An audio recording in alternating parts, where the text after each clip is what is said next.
The cake hit the marble floor with a sickening crack. Clara Hayes didn't know that bringing a birthday cake to Lucian Voss, the most dangerous man in the city, would be the worst mistake of her life. She didn't know this date marked the anniversary of his wife's death. She didn't know he'd built an empire on blood and silence, or that kindness in his world was weakness. All she knew, standing in that cold mansion hallway, was the rage burning in his ice-blue eyes as he said two words that shattered everything. You're fired. But this story, it doesn't end there. Stay with me until the very end. Drop a like and comment with your city so I can see how far this story travels across the world. The job posting had been simple. Too simple.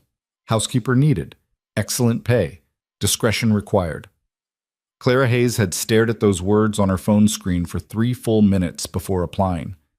Excellent pay meant she could finally catch up on her mother's medical bills. Discretion required meant the employer had secrets, but everyone had secrets. She'd cleaned houses before. How bad could it be? She found out exactly how bad on a Tuesday morning in late October when the iron gates of the Voss estate swung open and swallowed her whole. The mansion rose from the hillside like something carved from stone and shadow. 3 stories of gray granite, windows that reflected nothing, gardens so precisely maintained they looked hostile. Clara gripped the steering wheel of her dying Honda and tried to remember how to breathe. The GPS had led her 20 minutes outside the city, up roads that grew progressively narrower and emptier, until civilization felt like something she'd imagined. A man in a black suit appeared at her car door before she'd even turned off the engine. No smile, no greeting. Miss Hayes? Yes, Follow me. He turned and walked toward a side entrance without checking if she followed. Clara grabbed her purse, locked her car out of habit, though who exactly she thought might steal it here she couldn't say, and hurried after him. The inside was worse than the outside. Colder. Everything was marble and dark wood and the kind of silence that made her own breathing sound obscene. Their footsteps echoed down hallways lined with paintings she didn't recognize but suspected cost more than her entire neighborhood. No family photos, no personal touches, just art that felt like surveillance. Mr. Voss is unavailable, the man said, leading her through a kitchen that looked like it had never seen actual cooking. Mrs. Chen will explain your duties. You'll begin today. Today? I thought this was just an interview. You submitted your application, you provided references, you passed the background check. He stopped at a door, knocked twice. You're hired. Before Clara could process that, an older woman emerged. Mrs. Chen was tiny, barely 5 feet, with silver hair pulled into a bun so tight it looked painful. Her eyes were sharp, assessing, the kind that missed nothing. So you're the new one, she said. Not unkindly, but not warmly either. Come, we don't have much time. The tour happened at double speed. Ground floor, kitchen, dining room, library, study, sitting rooms. Claire couldn't imagine anyone actually sitting in. Second floor, guest bedrooms, each decorated in variations of the same cold elegance. Third floor. You don't go to the third floor, Mrs. Chen said firmly. Mr. Voss's private quarters. Off limits. Understood? Understood. You don't enter his study without permission. You don't answer his phone. You don't speak to visitors unless spoken to first. Mrs. Chen's voice had taken on a rhythmic quality, like she'd given this speech before, many times before. You don't ask questions about his business. You don't mention anything you see or hear to anyone outside this house. Ever. Clara nodded, her stomach tightening with each rule. And you don't, under any circumstances, acknowledge his birthday. That one stopped her. What? Mrs. Chen's expression didn't change. November 1st. If he's here, you pretend it's a day like any other. No cards, no cakes, no well wishes, nothing. Are we clear? Yes, clear. Good. Mrs. Chen handed her an apron. Your primary responsibility is maintaining the ground floor. Deep cleaning rotation happens monthly. I'll provide the schedule. Mr. Voss doesn't tolerate dust, disorder, or disturbance. He notices everything. Over the next 4 hours, Clara learned that everything meant everything. The books in the library had to be aligned exactly flush with the shelf edge. The newspapers in the study had to be pressed flat, arranged by date, sections in a specific order. Even the firewood in the sitting room had to be stacked with the cut ends facing out, each log the same diameter. It wasn't housekeeping, it was maintenance of a museum dedicated to control, Does he actually live here? Clara asked, wiping down a kitchen counter that already gleamed. Or is this just for show? Mrs. Chen gave her a look that could have frozen water. Mr. Voss values his privacy. You do well to respect that. Right, sorry. But as the days passed, Clara started to notice things. Coffee cups that appeared in the study sink, always rinsed, but still. A jacket draped over a chair that hadn't been there the night before. The faint smell of cologne in the library on Wednesday mornings. Someone lived here. Someone moved through these rooms like a ghost, careful to leave no real trace. She never saw him. 2 weeks in, she asked Mrs. Chen directly, "When do I meet Mr. Voss?" "You don't." "But I work in his house. He travels frequently. When he's here, he prefers solitude." Mrs. Chen didn't look up from the vegetables she was chopping for a meal Clara suspected no one would eat. "That's why you were hired. The previous girl talked too much, asked too many questions." "What happened to her?" The knife paused. "She found other employment." The way she said it made Clara's skin prickle. She didn't ask again, but she wondered. Late at night, driving home to the apartment she shared with her mother and younger brother, Clara wondered who exactly Lucien Voss was. The name had felt vaguely familiar when she'd first seen the job posting, tickling the back of her memory like something she should recognize but couldn't quite place. One night, she Googled him. The results made her blood run cold. Lucien Voss. Real estate developer, the article said. Philanthropist. Major donor to the city's art museum and children's hospital. But there were other articles too, buried deeper. Investigations that went nowhere. Businesses that collapsed under mysterious circumstances. Competitors who suddenly left town. And always the phrase that appeared in comment sections and true crime forums, connected to organized crime. Clara closed her laptop so hard it cracked. She should quit. She should walk away from the excellent pay and the strange rules and the house that felt like a beautiful trap. But then her mother's pharmacy bill would come, and her brother's college tuition was due next month, and rent was always waiting. So she stayed. She stayed and she cleaned and she tried not to think about what kind of man required this level of secrecy. She stayed and learned the house's rhythms, Mrs. Chen arriving at 6, the gardeners on Tuesdays and Fridays, the man in the black suit who appeared irregularly and never gave his name. She stayed and counted down the days until her first paycheck, which arrived exactly on time. More money than she'd made in 3 months at her last job. Blood money, maybe. But money that kept the lights on. October bled into November. Clara knew what November 1st meant, but only because Mrs. Chen had warned her. She didn't know why it mattered, didn't know what had happened to make a birthday something forbidden. She just knew the rule. Pretend it's normal. Treat it like any other day. She intended to do exactly that. But the problem with cleaning someone's house for 3 weeks is that you start to feel responsible for it. You start to notice things that need fixing, like the bulb that had burned out in the hallway, or the flowers in the foyer that were dying because no one had changed the water, or the fact that November 1st fell on a Friday this year, which meant Mrs. Chen would leave early for her grandson's school play.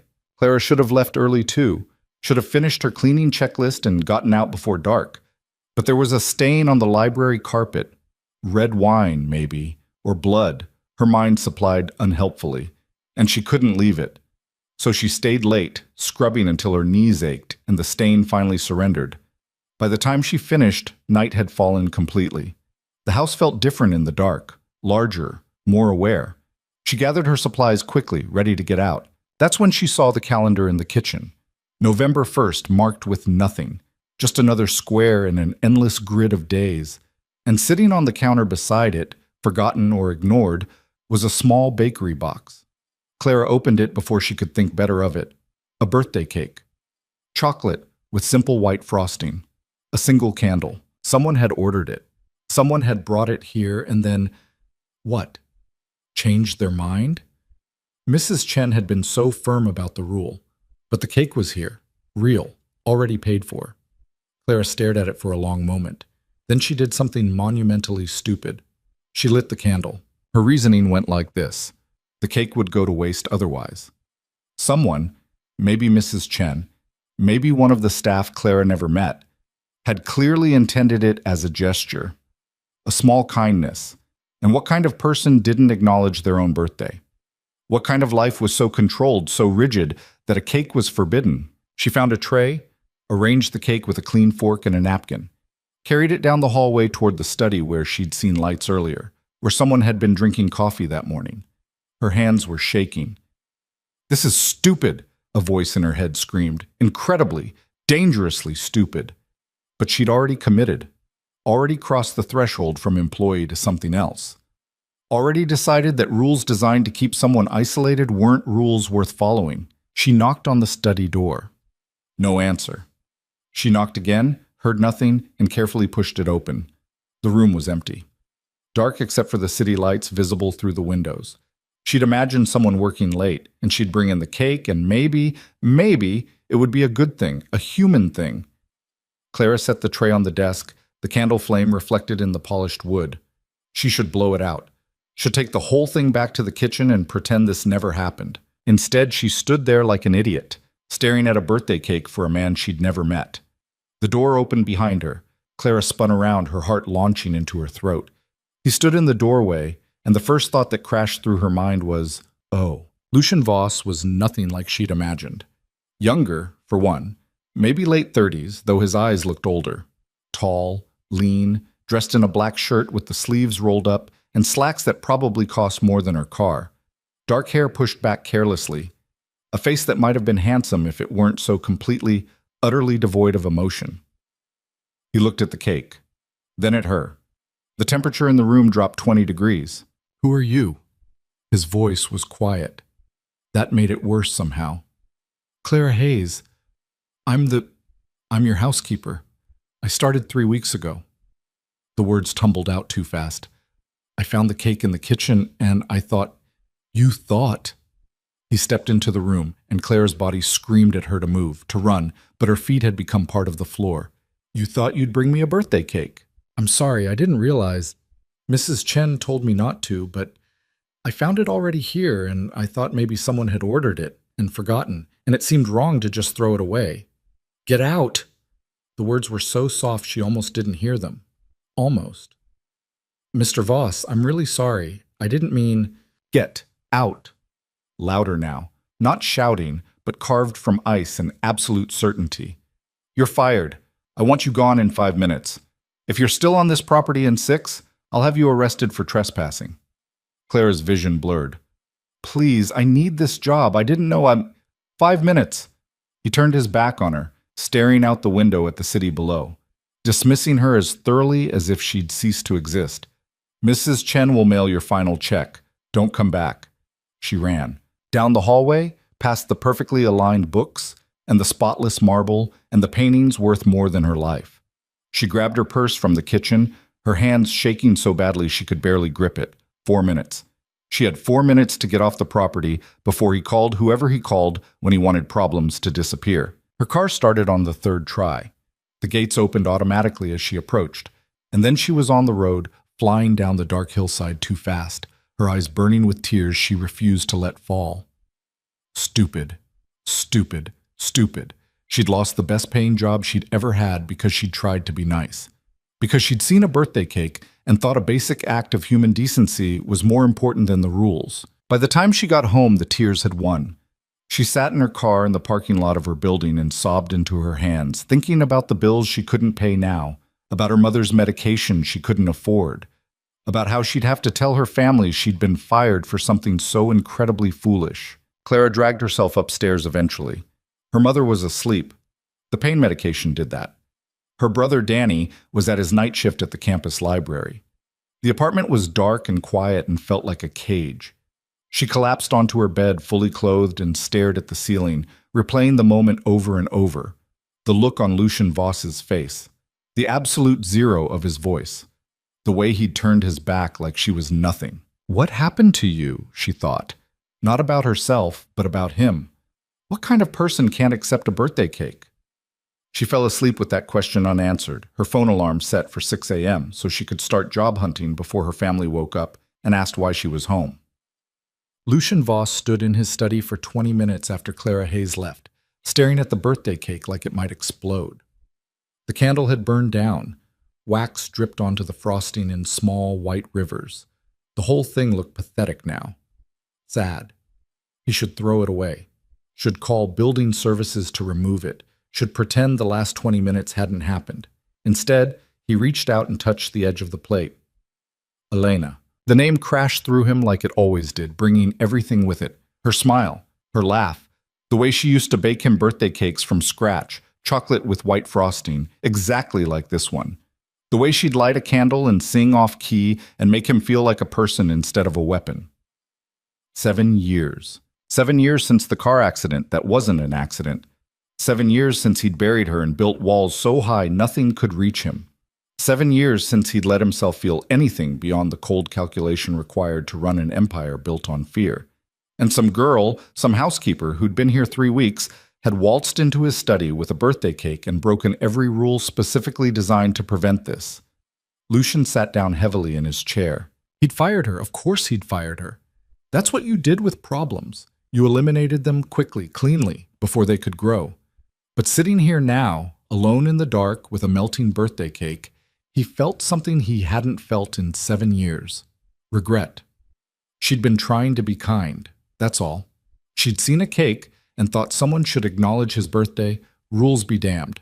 It was naive and foolish and exactly the sort of thing Elena would have done. Lucian pulled out his phone, pulled up the personnel file. Clara Hayes, 26. No criminal record. Renting an apartment in the South District with her mother and younger brother. Working 2 other part-time jobs before this one, reference letters that used words like reliable, thorough, kind. He shouldn't care. He'd made his decision. But his hand was still on the plate. And the study suddenly felt too quiet, too empty, too much like a tomb he'd built for himself. You're becoming a monster, Elena had told him once, near the end. Be careful you don't forget how to be human. He'd forgotten. Or maybe he'd chosen to forget. It was easier that way, safer.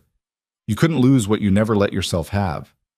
Lucian looked at the phone in his hand, looked at the cake, thought about a girl with frightened eyes running out of his house because he'd chosen cruelty over kindness. Then he did something he never did. He called his head of security. Victor, I need you to find someone.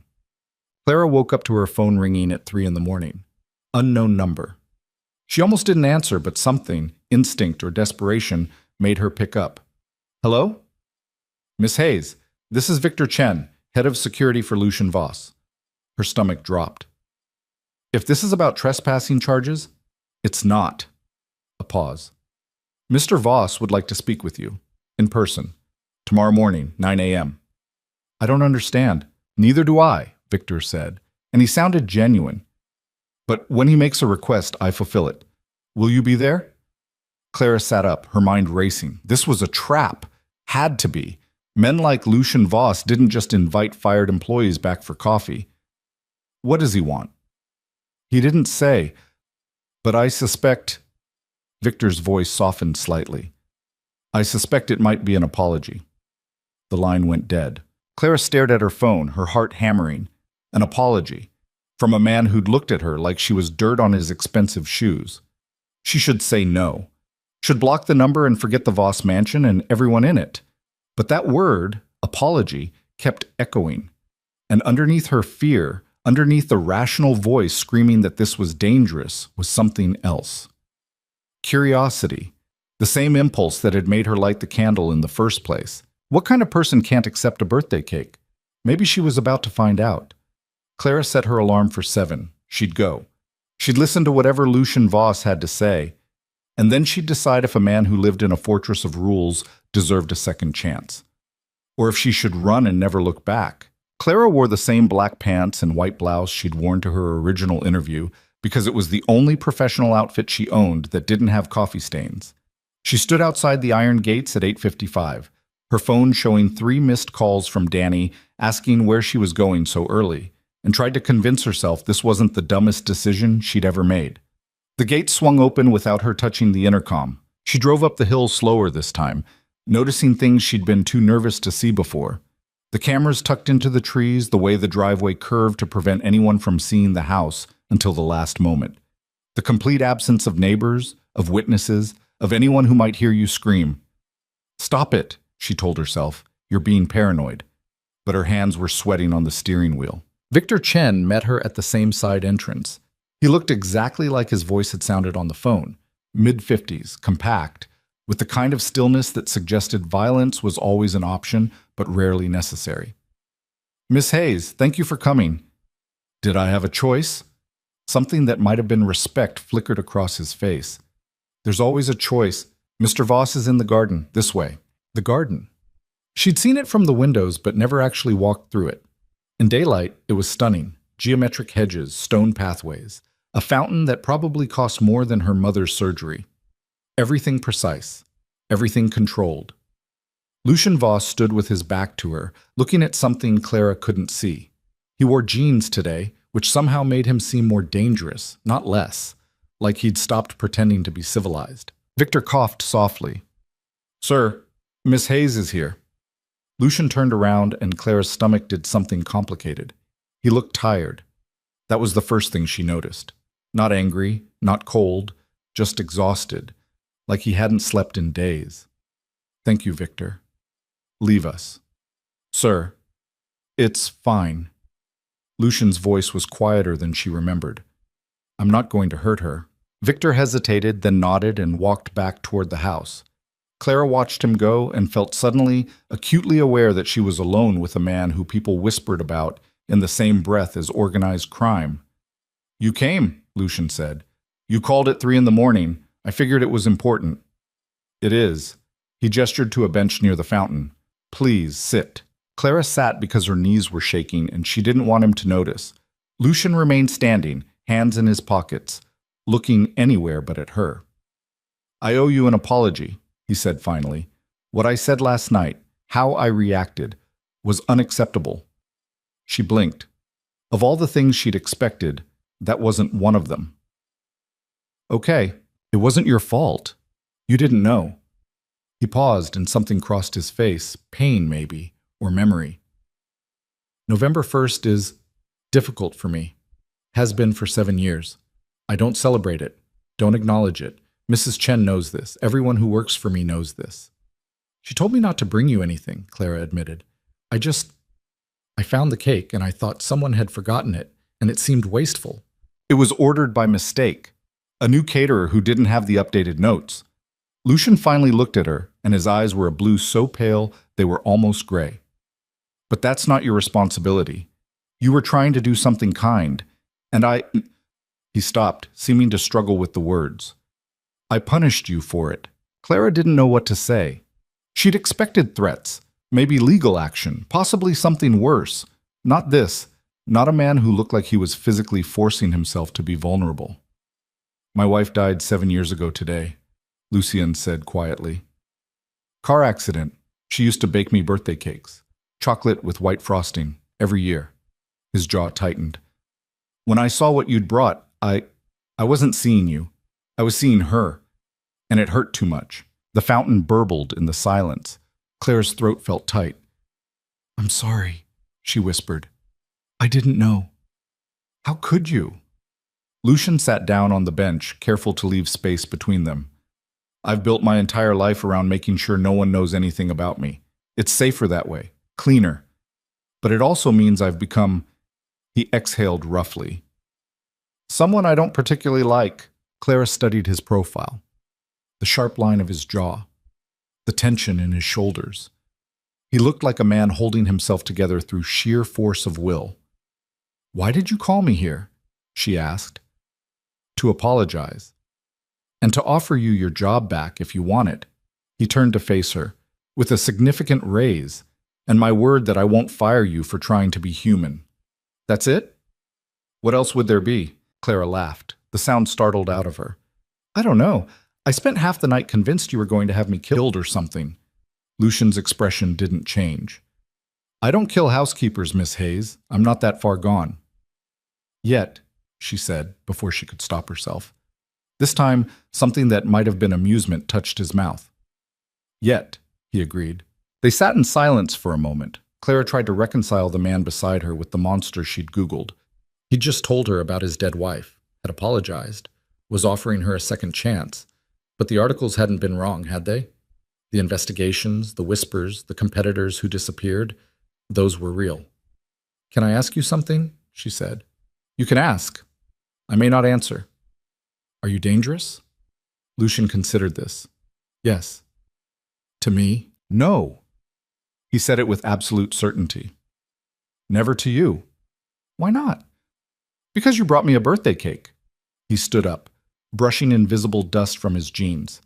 Because in 7 years, you're the first person who tried to make me feel like a human being instead of... He stopped, shook his head. You have no idea what you did last night, how much it cost you to do something that's stupid and kind. I lost my job. You reminded me I used to have a heart. Lucian looked down at her, and his eyes were old and sad and somehow still terrifying. That's worth more than you know, so will you come back? Clara thought about her mother's medication, about Danny's tuition, about the electricity bill that was overdue, and the car that needed new tires and the 1,000 small emergencies that money could solve. But she also thought about the house, cold and perfect and empty, about rules designed to keep someone isolated, about a man who'd built walls so high he couldn't remember how to let anyone in. I have conditions, she heard herself say. Lucian's eyebrows rose slightly. Conditions. You don't get to yell at me, ever. I don't care how bad your day is or what I accidentally did wrong. You treat me with respect or I walk. She stood up, forcing herself to meet his eyes. And you eat actual food, real meals. I've been cleaning your kitchen for 3 weeks and I've never seen evidence that anyone actually cooks. I have a chef. Who makes food you don't eat? I've seen the garbage, Mr. Voss. Mrs. Chen's preparing beautiful meals and you're throwing them away. Clara crossed her arms. So if I come back, I'm cooking. Simple stuff, nothing fancy. But you're going to sit down and eat it like a normal person. That's not in the job description. Then change the job description. They stared at each other. Clara's heart was hammering so hard she was sure he could hear it. She'd just given an ultimatum to a man who probably had people killed for less. But she was so tired of being scared, so tired of pretending men like him could treat people however they wanted. Lucian smiled, actually smiled. It transformed his face completely. Deal, he said, and held out his hand. Clara shook it. His grip was firm, warm, and gone too quickly. When can you start? He asked. I never technically stopped. You just fired me. She picked up her purse. I'll be back Monday. And Mr. Voss, next year on November 1st, I'm bringing you a cake anyway, just so you know. She walked away before he could respond, feeling his eyes on her back the entire way to her car. It wasn't until she was through the gates and halfway down the hill that she started shaking. What had she just done? Clara pulled over and gripped the steering wheel, breathing hard. She'd just negotiated with a man who scared his own staff, had demanded he eat her cooking, had told him she'd deliberately break his most important rule next year, and he'd smiled. She started laughing, slightly hysterical, and couldn't stop for 5 full minutes. When she got home, Danny was in the kitchen making toast. He took one look at her face and said, What happened? I got my job back. The one you got fired from yesterday? That's the one. Danny waited, but Clara just grabbed a piece of his toast and headed for her room. She had 3 days before Monday. 3 days to figure out what the hell she'd gotten herself into. She spent Saturday researching recipes, simple things that looked impressive. Roasted chicken, pasta with fresh tomatoes, soup that didn't come from a can. She'd learned to cook from her grandmother before she died, back when cooking was about making something with love instead of just fuel. Maybe that's what Lucian Voss needed. Not a chef preparing restaurant-quality meals he'd never touch. Just someone making food that felt like care. Sunday, she went to the farmer's market and spent too much money on vegetables and good bread and a whole chicken that the vendor promised was the best in the city. She cooked a practice meal for her mother and Danny, watching anxiously as they ate. This is really good, her mother said, surprised. When did you get so fancy? I'm not fancy, it's just chicken. It's delicious, Danny said through a mouthful. Your boss is going to love it. Clara hoped he was right, but she kept remembering the empty kitchen, the untouched meals, the man who'd built his life around control and isolation. You couldn't fix that with roasted chicken, but maybe you could start. Monday morning arrived too fast. Clara drove up the hill with a bag of groceries in her passenger seat and her stomach in knots. Mrs. Chen was waiting in the kitchen, her expression unreadable. So you came back? Mr. Voss invited me. Invited? Mrs. Chen's mouth twitched. Is that what we're calling it? She gestured to the groceries. What's all this? I'm making dinner for Mr. Voss. Mrs. Chen stared at her like she'd announced plans to set the house on fire. He doesn't eat here. He does now. It was part of our agreement. Agreement. Mrs. Chen said the word carefully, like she was testing it for explosives. You made an agreement with Lucien Voss. Is that a problem? Child, do you have any idea who you're working for? Clara set the groceries on the counter. I know he's dangerous. I know people are scared of him. I know he's probably done things I don't want to think about. She started unpacking vegetables. I also know he's a widower who hasn't let himself feel anything in 7 years. And I think that's sad. Mrs. Chen was quiet for a long moment. When she spoke again, her voice was softer. His wife was a good woman, kind. She made him better. She picked up a tomato, examining it. After she died, he became empty, like someone had scooped out everything that mattered and left just the shell. What was her name? Elena. Mrs. Chen smiled slightly. She would have liked you. You have the same stubborn streak. Clara didn't know what to say to that. She focused on washing vegetables, on the simple rhythm of preparation. Mrs. Chen watched for a moment, then started helping without being asked, peeling garlic, chopping onions, moving around the kitchen with practiced ease. They worked in companionable silence. It felt good, normal, like the house was waking up after a long sleep. At 6 o'clock, Clara heard the front door open. Footsteps in the hallway. Her heart jumped into her throat. Lucien appeared in the kitchen doorway and stopped, staring at the two women cooking like he'd walked into the wrong house. What's this? Dinner, Clara said, trying to sound more confident than she felt. You're home, right? So we're eating. I usually work through dinner. Not tonight. She pulled the chicken from the oven, and the smell filled the kitchen, rosemary and garlic, and something that made the house feel alive. Tonight you sit down and eat like a normal person. That was the deal. Lucien looked at Mrs. Chen, who shrugged. Don't look at me. The girl's terrifying. Something complicated crossed his face. Then he pulled out a chair at the kitchen table and sat down. Clara nearly dropped the chicken. Mrs. Chen served, moving with efficient grace, and then excused herself with a knowing look that made Clara's cheeks burn.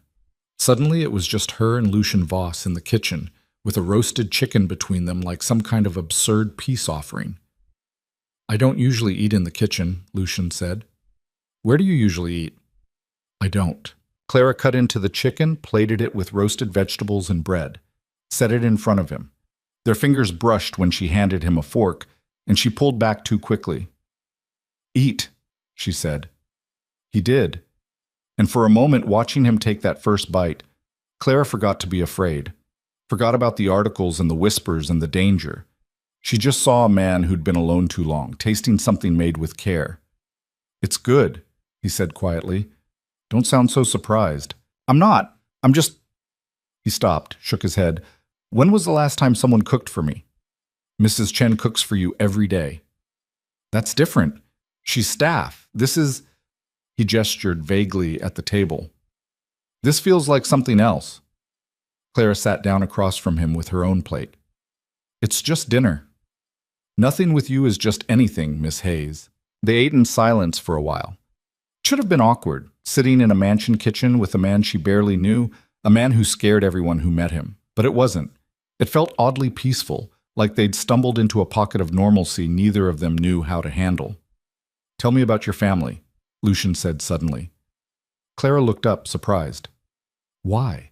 Because I've been thinking about you for 3 days and I realized I know nothing except that you're brave and foolish in equal measure.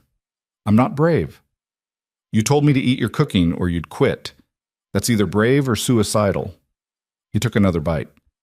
Your file says you live with your mother and brother.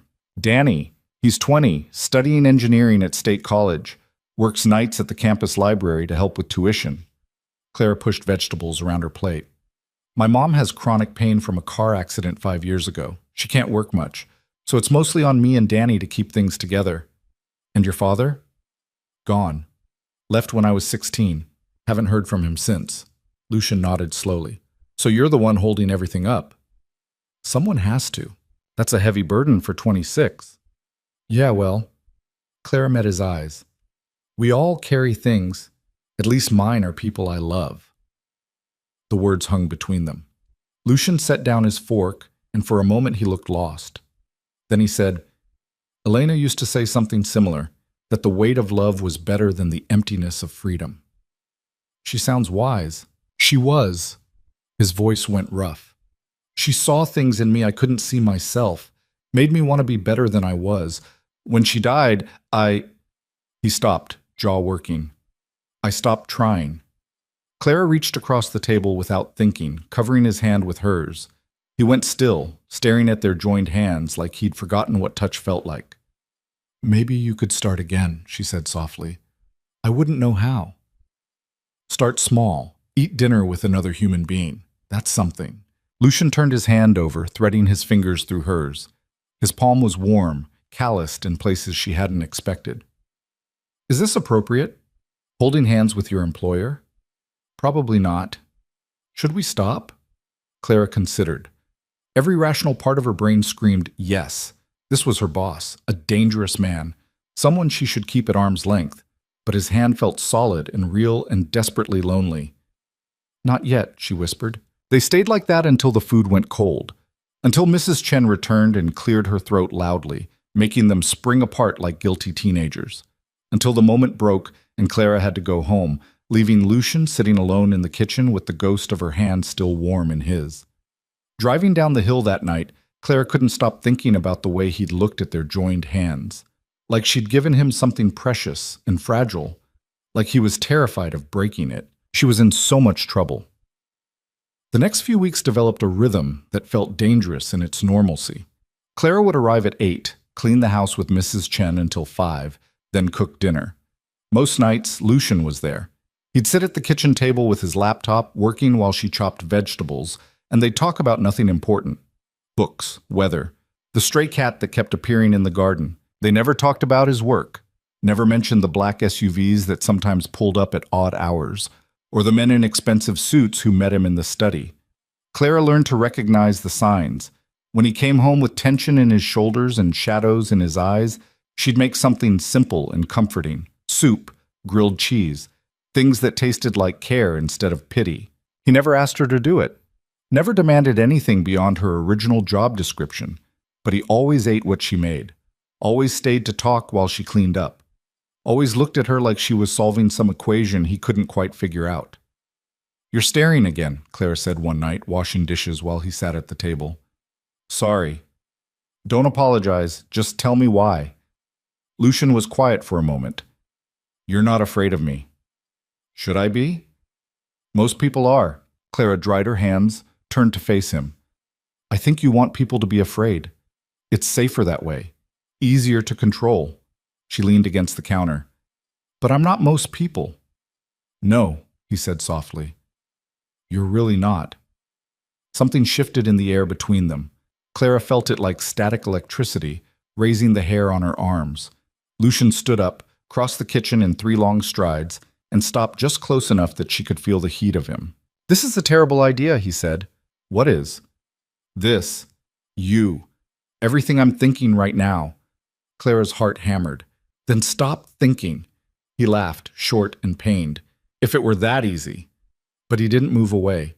Didn't stop looking at her like she was water and he was dying of thirst. You should go home. It's only 8. Clara. Her name in his mouth sounded like prayer and curse combined. You need to go home before I do something we'll both regret. She should have been afraid, should have run. But she was tired of running, tired of being sensible, tired of pretending she didn't feel the pull between them like gravity. What if I don't regret it? She whispered. Lucian closed his eyes. You don't know what you're saying.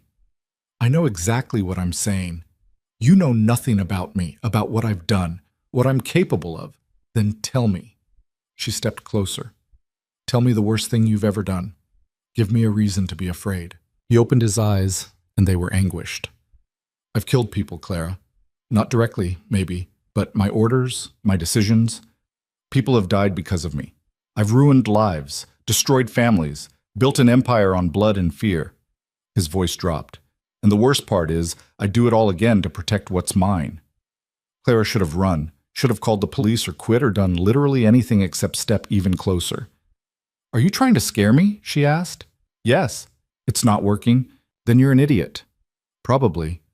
She reached up, touched his face. He flinched like she'd burned him. But I'm an idiot who sees you, Lucian. Not the monster you pretend to be. You. He caught her wrist, held it tight enough to hurt. And if the monster is real, then I'll deal with it. She pulled her hand free, stepped back. But right now, you're just a man who needs someone to care if he eats dinner. That's not so scary. She grabbed her coat and left before he could respond, before she could do something really stupid like kiss him or promise things she couldn't deliver, before the moment could become something irreversible. But driving home that night, she couldn't stop shaking, not from fear, from something much more dangerous. She was falling for Lucian Voss. Despite everything she knew, everything he'd admitted, she was falling hard and fast and irrevocably, and she had no idea how to stop. The next morning, Clara showed up to work and found flowers on the kitchen counter. Not roses, those would have been too obvious, too scripted. Instead, wildflowers in a mason jar, the kind that grew on hillsides and didn't cost anything except the effort of picking them. Mrs. Chen was already there, eyeing the flowers like they might explode. He went out at dawn, she said without preamble. Came back with those, put them right there and disappeared upstairs. Clara touched one of the petals. It was still damp with dew. Don't, Mrs. Chen warned. Don't what? Whatever you're thinking, don't. The older woman's voice was sharp with something that sounded like fear. I've worked for him for 5 years. I've seen what happens to people who get too close. It never ends well. He's not going to hurt me. That's not what I'm worried about. Mrs. Chen started preparing vegetables with more force than necessary. Men like Lucian Voss, they don't just have enemies, they are the enemy, and the people around them become targets. Clara's stomach went cold. What do you mean? I mean, his wife didn't die in a random car accident. I mean, the previous housekeeper quit because someone followed her home and left a dead bird on her doorstep. I mean, you're dancing on the edge of something you don't understand. And when you fall, because you will fall, it's going to hurt more than just you. The flowers suddenly looked sinister. Clara pulled her hand back. Why are you telling me this now? Because I like you. And because I'm tired of watching good people get destroyed by proximity to power they never asked for. Mrs. Chen finally looked at her. Go home, Clara. Find another job. Forget about him. I can't. Can't or won't. Clara didn't answer. Because the truth was, she didn't know anymore. Couldn't implied impossibility. Won't implied choice. And somewhere between those two words was whatever this thing with Lucian had become. She went about her work mechanically, cleaning rooms that were already spotless, organizing things that didn't need organizing. Lucian didn't appear all morning, didn't come down for lunch. At 2 o'clock, Victor showed up and went straight upstairs, emerging 20 minutes later with his jaw tight. He wants to see you, Victor said. In his study. Clara's heart stuttered. In 5 weeks of working here, she'd never been summoned to the study, never been asked to go upstairs during work hours.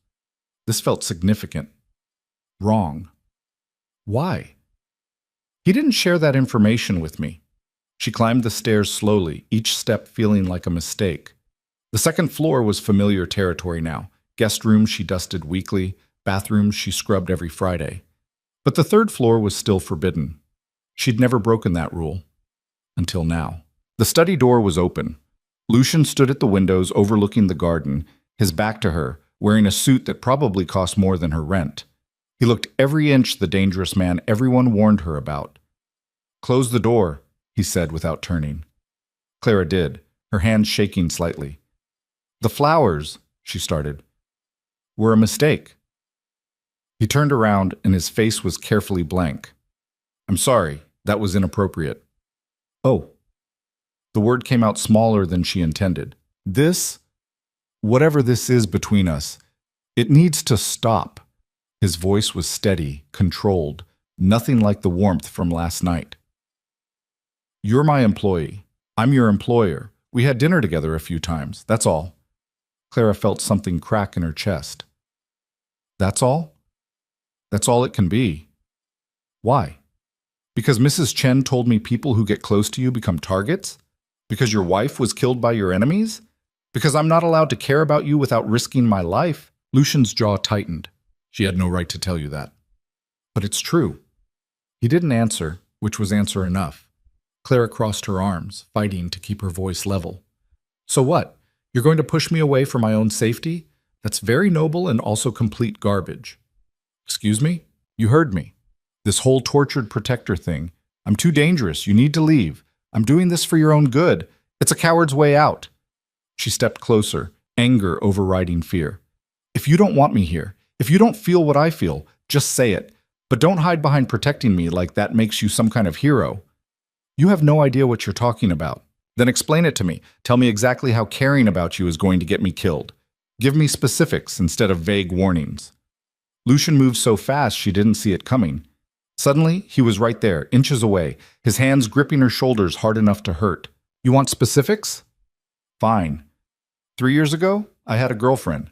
Elena had been dead 4 years, and I thought maybe I could try again. Her name was Sophie. She was a gallery owner, smart, independent, nothing to do with my business.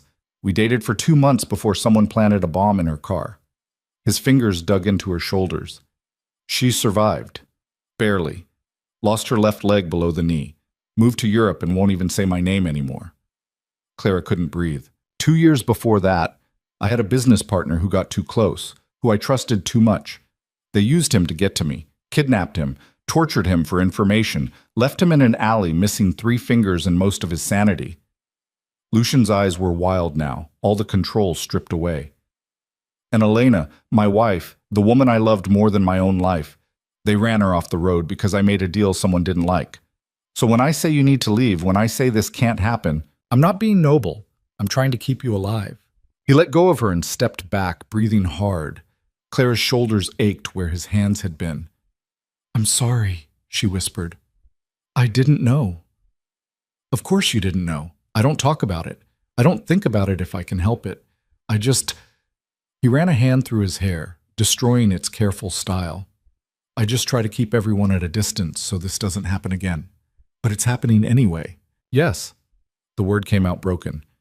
Despite everything I know, everything I've learned, I can't stop thinking about you, can't stop wanting you here, and that makes you a liability I can't afford. Clara should have run then, should have taken the warning and gotten as far from Lucian Voss as possible, but she'd never been good at self-preservation. What if I don't care about the risk? Then you're a fool. Probably. She moved closer, watching him tense. But I've been a fool before. At least this time it's for something that matters. Clara, no, you've said your piece. Now I get to say mine. She took a breath. I know you're dangerous. I know people around you get hurt. I know I should pack up and never come back. But here's the thing. I've spent my whole life playing it safe, taking care of my family, working jobs I hate, never asking for anything I actually want. And for once, just once, I want something for myself, even if it's complicated, even if it's stupid, even if it scares the hell out of me. Lucian stared at her like she'd lost her mind. You're not making sense. I'm making perfect sense. You're just not listening. She reached up, cupped his face in her hands before he could pull away. I see you, Lucian. Not the monster everyone's afraid of, not the killer you think you are. I see a man who picks wildflowers at dawn because he doesn't know how else to say sorry. A man who eats dinner in the kitchen instead of the formal dining room because it feels less lonely. A man who's been punishing himself for 7 years for something that wasn't his fault. You don't understand. Then help me understand. Stop pushing me away and let me in. Let me decide if the risk is worth it. For a long moment, he just looked at her. Then he pulled her hands away from his face, but he didn't let go. Just held them between his own, staring at their joined fingers. If something happens to you because of me, he said quietly, I won't survive it. I barely survived losing Elena. If I lost you, he stopped, swallowed hard. I can't do that again. So don't lose me. Keep me safe. That's what all those security cameras and gates and guards are for, right? It's not enough. It's never enough. Then what do you want me to do? Quit? Disappear? Pretend I don't feel this? She pulled one hand free, pressed it over his heart. Because I don't think I can. Lucian closed his eyes, and when he opened them again, something had shifted. Some wall had cracked. This is the worst decision I've ever made. Probably. You're infuriating. You're terrified. Yes. He pulled her closer, his hand settling on her waist. I'm absolutely terrified. Then he kissed her. It wasn't gentle or sweet or any of the things Clara had imagined. It was desperate and fierce and tasted like 7 years of loneliness finally breaking open. His hands tangled in her hair and she grabbed his jacket and they collided like they'd been moving toward this moment since the night she'd brought him that stupid birthday cake. When they finally broke apart, both breathing hard, Clara's back was against the desk and Lucian looked wrecked. "This is a terrible idea," he said against her mouth. "You keep saying that." "Because it's true." "Then stop kissing me." He kissed her again instead, slower this time, like he was memorizing the shape of her. Clara felt something shift and settle in her chest, some piece clicking into place that she hadn't known was missing. When he pulled back, his forehead rested against hers. "If we do this, if we try this, there are rules." "Of course there are." "I'm serious, Clara. You don't go anywhere without Victor or one of my men. You don't tell anyone about us. Your family, your friends, no one can know." It's not negotiable. The moment people know you matter to me, you become a target. So either we keep this secret or we end it now. Clara wanted to argue, wanted to say that hiding felt like shame, like he was embarrassed of her. But she saw the fear in his eyes and understood. This wasn't about shame, it was about survival. "Okay," she said, "we keep it secret. And if anything feels wrong, if anyone approaches you, if you notice anything strange, you tell me immediately." "Lucian, promise me." She saw the ghost of Elena in his eyes, the memory of Sophie, all the people he'd failed to protect. "I promise." He kissed her forehead, gentle this time. "I should let you go back to work." "Probably." Neither of them moved. Finally, Clara forced herself to step back, smoothing her hair and trying to look like she hadn't just been thoroughly kissed by her employer. Lucian watched her with something soft in his eyes, something that made her chest ache. "Dinner tonight?" she asked. "I have a meeting at 7. Then I'll have food waiting when you get back." "You don't have to." "I know." She touched his face one more time just because she could now. "But I want to." She left before he could argue, before she could change her mind, before the reality of what they'd just started could overwhelm her. Mrs. Chen was in the kitchen when she got downstairs, and the look the older woman gave her said she knew exactly what had happened. "Don't say it," Clara warned. "Wasn't going to." Mrs. Chen handed her a knife and a cutting board. "But when this goes wrong, and it will go wrong, don't say I didn't warn you." "Noted." They worked in silence for a while. Clara tried to focus on chopping vegetables, on the simple task in front of her, but her mind kept drifting back to the study, to Lucian's hands in her hair, to the way he'd looked at her like she was something precious and breakable. "He really cares about you," Mrs. Chen said suddenly. "I can see it. Haven't seen him care about anything in years. Is that a good thing?" "I don't know yet." Mrs. Chen took the knife from her, started chopping with more precision than Clara could manage. "But for what it's worth, you're good for him. He's been less of a nightmare since you started, almost human sometimes." "That's a ringing endorsement. It's the best you'll get from me." Mrs. Chen glanced at her. "Just be careful, child. Men like him don't know how to love without consuming. And when they lose what they love, they burn everything down."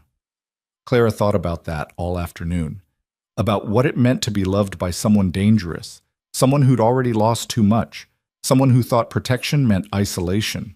She was still thinking about it when Lucian left for his meeting at 6:30, pausing in the kitchen doorway to look at her like he was memorizing her face. "Be here when I get back?" he asked. "Where else would I be?" Something in his expression eased. Then he was gone, and Clara was alone with a pot of soup and too many thoughts. She was cleaning up when she heard the front door open again. Too early. Lucian's meetings usually ran late. She wiped her hands and went to the hallway. It wasn't Lucian. A man stood in the foyer, late 50s, expensive suit, silver hair slicked back. He looked at her with eyes that were calculating and cold. "You must be the new housekeeper," he said pleasantly. "I'm Marcus Volkov, an old friend of Lucian's." Every instinct Clara had screamed danger. "Mr. Voss isn't here." "I know, that's why I'm here." Marcus smiled and it didn't reach his eyes.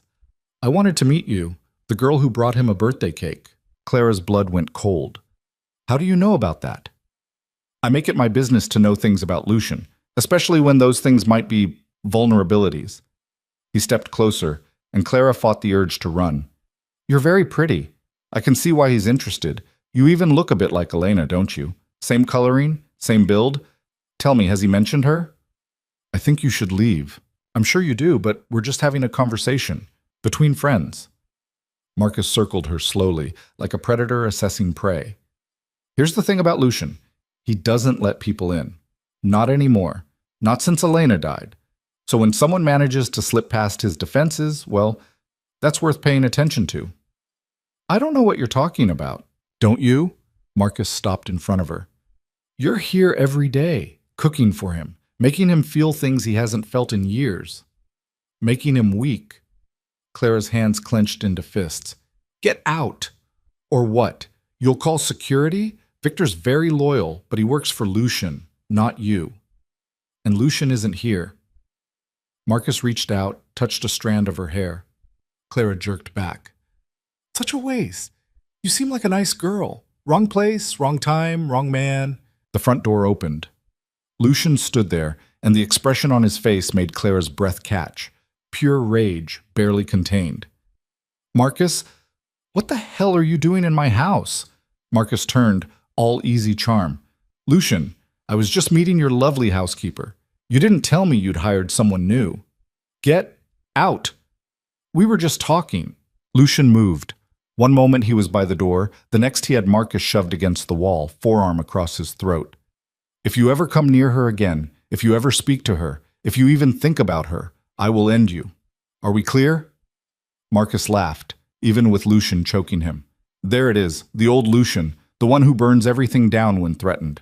His eyes flicked to Clara. You should run, sweetheart, before you end up like all the others. Lucian hit him. Once, hard enough that Clara heard something crack. Marcus crumpled. Victor! Lucian's voice echoed through the house. Victor appeared within seconds, took in the scene, didn't even blink. Get him out of here, and make it very clear that he's never welcome on my property again. Yes, sir. Victor hauled Marcus up, and the older man was laughing, blood on his teeth. You can't protect her forever, Lucian. They always find a way. Then he was gone, and it was just Lucian and Clara in the foyer. Are you okay? Lucian asked, his voice shaking. Did he hurt you? No, he talked. Clara's own voice sounded distant. He knew about the cake, about Elena, about us. Of course he did. Lucian pulled her into his arms, holding her so tight it almost hurt. Marcus knows everything. That's what makes him dangerous. Who is he? Someone I used to do business with. Someone I cut ties with 3 years ago because he was becoming unstable. Someone who's hated me ever since. He pulled back to look at her face. This is what I meant, Clara. This is why it's not safe. People like Marcus, they find the things you care about and they use them as weapons. Clara's mind was spinning. He said I looked like Elena. Lucian went very still. What? That's what he said. That I looked like her. Same coloring, same build. She studied his face, saw something flicker there. Is that true? Lucian stepped back, ran a hand over his mouth.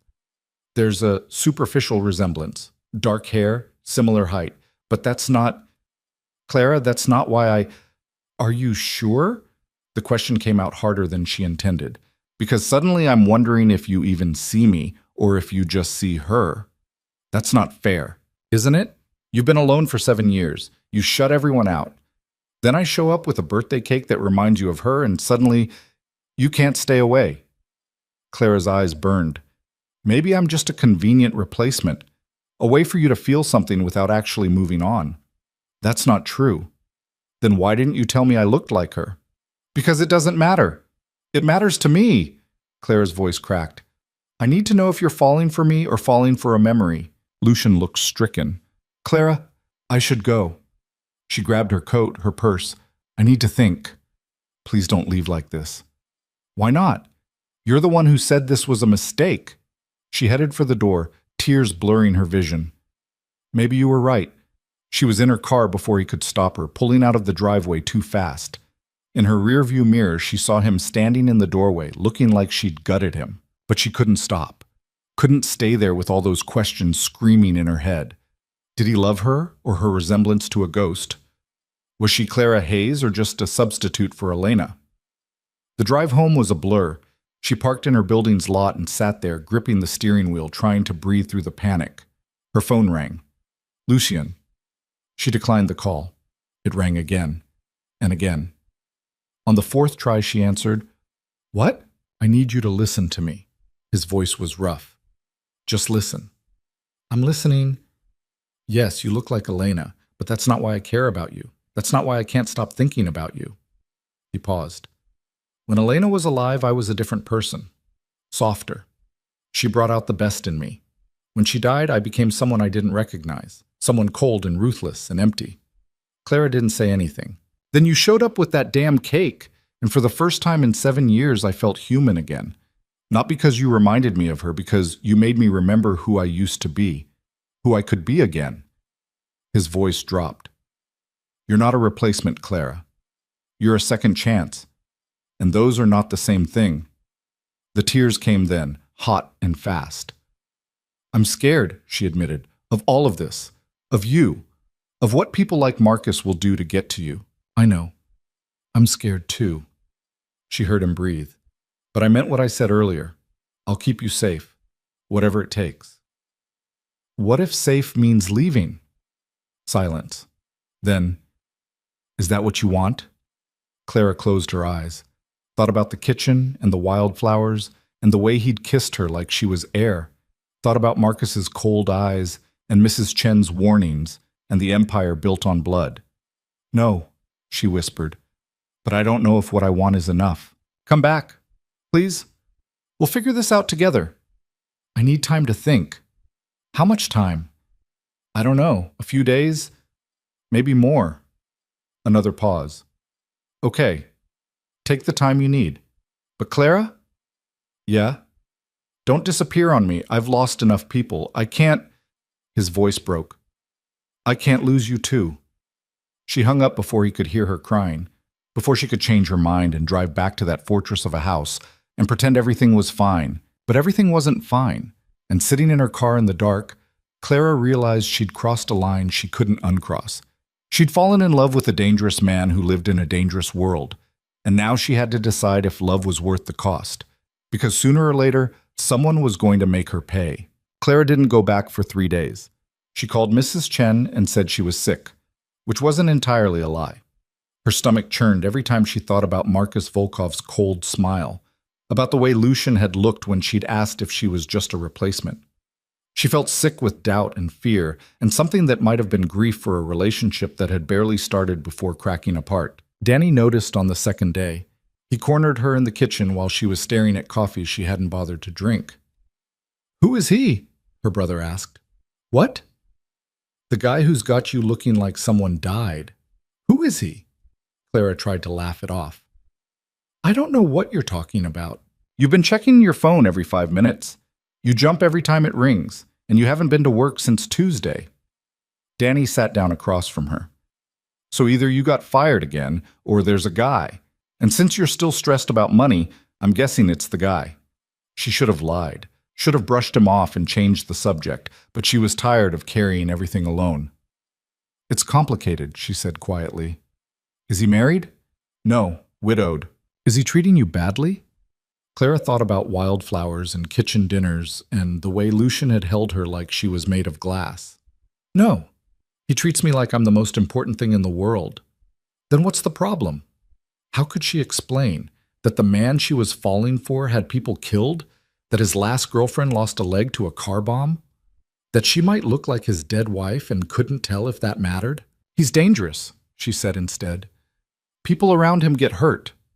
Danny's expression hardened. "Is he threatening you?" "No, never. He's trying to protect me. But his life, his world, it's not safe, and I don't know if I can handle it." Her brother was quiet for a moment, turning his coffee mug in circles. "You remember when Dad left?" The subject changed through her. "Of course. You were 16, I was 10, and I remember you sitting me down and telling me that sometimes people leave because staying is too hard, that we couldn't blame him for choosing the easier path." Danny looked at her. "But then you said we weren't going to be like that. We were going to be the kind of people who stay, even when it's hard, even when it scares us." Clara's throat tightened. So if this guy is worth it, if he makes you happy, then the danger is just part of the deal. Danny reached across the table, squeezed her hand. But if he doesn't make you happy, if you're staying out of obligation or guilt or whatever, then walk away. You've spent your whole life taking care of everyone else. Maybe it's time to take care of yourself. She hugged him then, hard and sudden, and he hugged back without asking questions. When she pulled away, she felt something shift. Not clarity exactly, but direction. That night, she finally looked at her phone. 17 missed calls from Lucian. 23 text messages. She opened them with shaking hands. Please talk to me. I can't sleep knowing you're out there thinking, I don't see you. You're not her. You could never be her. You're something entirely different. I'm sorry. For all of it. For not being honest. For putting you in danger. For falling for you when I knew better. Just tell me you're safe. That's all I need to know. The last one was from an hour ago. Claire's finger hovered over the call button. She wasn't ready for his voice yet. Wasn't ready for the conversation they needed to have. Instead, she texted back, I'm safe. I just need a little more time. The response came within seconds. Take all the time you need. I'll be here. She stared at those words until they blurred. Then she opened her laptop and did something she'd been avoiding. She searched for Elena Voss. The results were sparse. A few society page mentions, a wedding announcement from 9 years ago, an obituary that was heartbreaking in its brevity. But there were photos. Clara clicked through them with a growing knot in her stomach. Elena had been beautiful. Dark hair, yes, but longer than Clara's, styled in waves that probably required professional help. She'd been taller too, judging by the photos where she stood next to Lucian. More elegant. The kind of woman who looked comfortable at charity galas and museum openings. Clara studied one photo for a long time. Lucian and Elena at some fundraiser, him in a tux, her in a silver dress that probably cost more than Clara made in a year. They looked happy, in love, like people who belonged together. She didn't see herself in Elena. Not really. Yes, they both had dark hair and pale skin, but that's where the similarity ended. Elena had been polished and graceful. Clara was the girl who wore the same black pants to work every day and couldn't afford a haircut at anywhere fancier than Supercuts. The knot in her stomach loosened slightly. Maybe Lucian had been telling the truth. Maybe the resemblance was superficial, something other people noticed more than he did. Or maybe she was just desperate to believe him. On the fourth day, Clara woke up and knew she couldn't hide anymore. Whatever this thing with Lucian was, whatever it would become, she needed to face it. Needed to look him in the eye and ask the questions that were eating her alive. She texted him at 7 a.m. I'm coming over today. We need to talk. I'll be here. The drive up the hill felt different this time. Not scary exactly, but weighted with consequence. She was either about to save something worth saving or end something that never should have started. Either way, she'd have an answer. Victor met her at the door, his expression unreadable. Miss Hayes, he's been waiting for you. Where is he? The garden. Of course. Where everything between them had started. Clara found him sitting on the same bench where he'd apologized weeks ago. He stood when he saw her, and the hope on his face was almost painful to witness. Clara. Hi. The word came out awkward. She sat down, leaving space between them. We should talk. Yes. Lucian sat too, careful not to crowd her. Can I go first? She nodded. He took a breath and she realized his hands were shaking. I've been thinking about what you said. About Elena. About whether I see you or just a ghost. He turned to face her fully. I need you to understand something about grief. It doesn't work the way people think it does. You don't just move through stages and come out the other side healed. It changes you. Makes you into someone different. Clara listened, not interrupting. When Elena died, I became obsessed with control. If I could control everything, my business, my home, the people around me, then nothing bad could happen again. But control is just another word for isolation. And isolation is just another word for dying slowly. His voice roughened. You didn't remind me of Elena. You reminded me of what it felt like to be alive. To want something beyond power and revenge and empty routine. But you can't deny I look like her. You have similar coloring. That's biology, not destiny.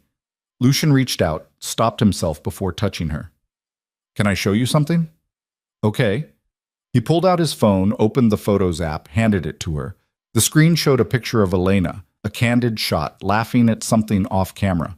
She was stunning. "Now look at yourself," Lucian said quietly. Clara pulled out her own phone, opened the camera in selfie mode, set both phones side by side. The similarity was there, yes, but so were the differences. Elena's eyes were lighter, her face more angular, her smile effortless in a way Clara's had never been. They could have been distant relatives, maybe, but not the same person, not even close. "I see it now," Lucian said, "the resemblance. But it's like saying two songs are the same because they're both in a minor key. The notes are different, the melody is different, the feeling they create is completely different." He took his phone back, closed the photo. "Elena was my first love. She made me better when I was young and stupid and thought I was invincible. You make me better now when I'm old and broken and know exactly how fragile everything is. Those are not the same thing." Clara wanted to believe him, wanted it so badly her chest ached. "Marcus said I was making you weak," she said. Lucian's expression darkened. "Marcus is a vindictive bastard who's been trying to destroy me for 3 years. Is he right, though? About you making me weak?" Lucian actually laughed, bitter and sharp. "You make me terrified. You make me hope for things I thought were dead. You make me want to be the kind of man who deserves you. If that's weakness, then I guess I'm weak. That's not what I meant. I know what you meant. You're asking if caring about you makes me vulnerable. If my enemies will use you to hurt me." He met her eyes. "The answer is yes. Absolutely yes. And I hate it. But the alternative is living the rest of my life alone in this house, pretending I don't need anyone, slowly turning into the monster everyone already thinks I am." The fountain bubbled in the silence between them. "I'm scared," Clara admitted, "of all of it, of Marcus and people like him, of being hurt, of you waking up one day and realizing you don't actually want this." "I'm scared too, terrified actually." Lucian shifted closer. "But I think being scared together is better than being safe alone." Clara looked at him, really looked, saw the exhaustion in his eyes, the tension in his jaw, the way he held himself like he was braced for her to leave. He looked nothing like the cold, controlled man who'd fired her 6 weeks ago. He looked human, fallible, real. "I need you to promise me something," she said. "Anything. If this gets too dangerous, if people like Marcus escalate, you let me make my own choice about staying. You don't push me away to protect me. You tell me the truth and trust me to decide." Lucian's jaw worked. "That's asking me to let you walk into danger." "No, that's asking you to treat me like an equal instead of something you need to shelter." Clara took his hand, laced their fingers together. "I'm not fragile, Lucian. I've been taking care of my family since I was 16. I've worked 3 jobs at once. I've dealt with landlords and debt collectors, and my mother's bad days and my brother's panic attacks. I'm stronger than you think." "I know you are. That's what scares me." But his hand tightened on hers. "Okay, I promise. No more pushing you away without talking first. And you tell me the truth about your business, about the threats, about everything that could affect us." He hesitated, and she saw the war in his eyes, the instinct to protect her by keeping her ignorant versus the promise he'd just made. "Most of what I do is legal," he said carefully. "Real estate development, property management, investment portfolios. But some of my holdings came from less legitimate sources, and some of the people I do business with they operate in gray areas. I've been trying to separate myself from that side of things for the past few years, but it's complicated. You can't just walk away from certain partnerships. Like Marcus. Like Marcus." Lucian's expression hardened. He was useful once, connected, but he started getting sloppy, drawing attention we didn't need. I cut ties and he took it personally. He's been trying to undermine me ever since. "Is he the one who killed Elena?" The question hung between them, sharp and terrible. Lucian's face went blank. "I don't know," he said finally. "I've spent 7 years trying to find out who gave the order. There are suspects. Marcus is one of them, but I've never been able to prove it." Clara's heart cracked. That must be torture. It was, still is sometimes. He looked down at their joined hands. "But lately I've been thinking, maybe I've been asking the wrong question. Maybe it doesn't matter who killed her. Maybe what matters is what I do with the life I still have. And what do you want to do with it?" Lucian raised her hand to his lips, pressed a kiss to her knuckles. "I want to be better. Build something that isn't soaked in blood and fear. Spend time with someone who makes me remember why any of it matters. His eyes met hers. I want you, Clara. However I can have you. Whatever that looks like. She should have been cautious, should have asked for more time, more proof, more guarantees. But she was tired of being careful. Tired of protecting herself from the very thing she wanted most. Then you have me, she whispered. Lucian pulled her into his arms, and she went willingly, pressing her face against his chest and listening to his heart hammer. He held her like she might disappear, like she was the only solid thing in a world made of smoke. I missed you, he said into her hair. 3 days and I felt like I was losing my mind. I missed you too. Clara pulled back enough to see his face. But Lucien, we need ground rules. Real ones. Okay. First, I want to meet Victor properly. If he's going to be protecting me, I should at least know him. Done. What else? I keep working. I'm not going to become some kept woman who sits around waiting for you. She paused. Although maybe we adjust my job description. I don't think I can be your housekeeper and your girlfriend at the same time without it getting weird. Something that might have been amusement touched his mouth. What do you suggest? I don't know. Personal assistant? That's vague enough to cover whatever this is. Clara chewed her lip. And I need to tell Danny, not everything but something. He knows I'm seeing someone, and if I keep lying to him, he'll worry. Lucian tensed. Clara, you can meet him, vet him, do whatever security check you need, but he's my brother, and I won't shut him out completely. She cupped his face, made him look at her. That's non-negotiable. He was quiet for a long moment, clearly wrestling with instincts that screamed danger. Finally, he nodded. Okay, but I meet him first, and he signs an NDA.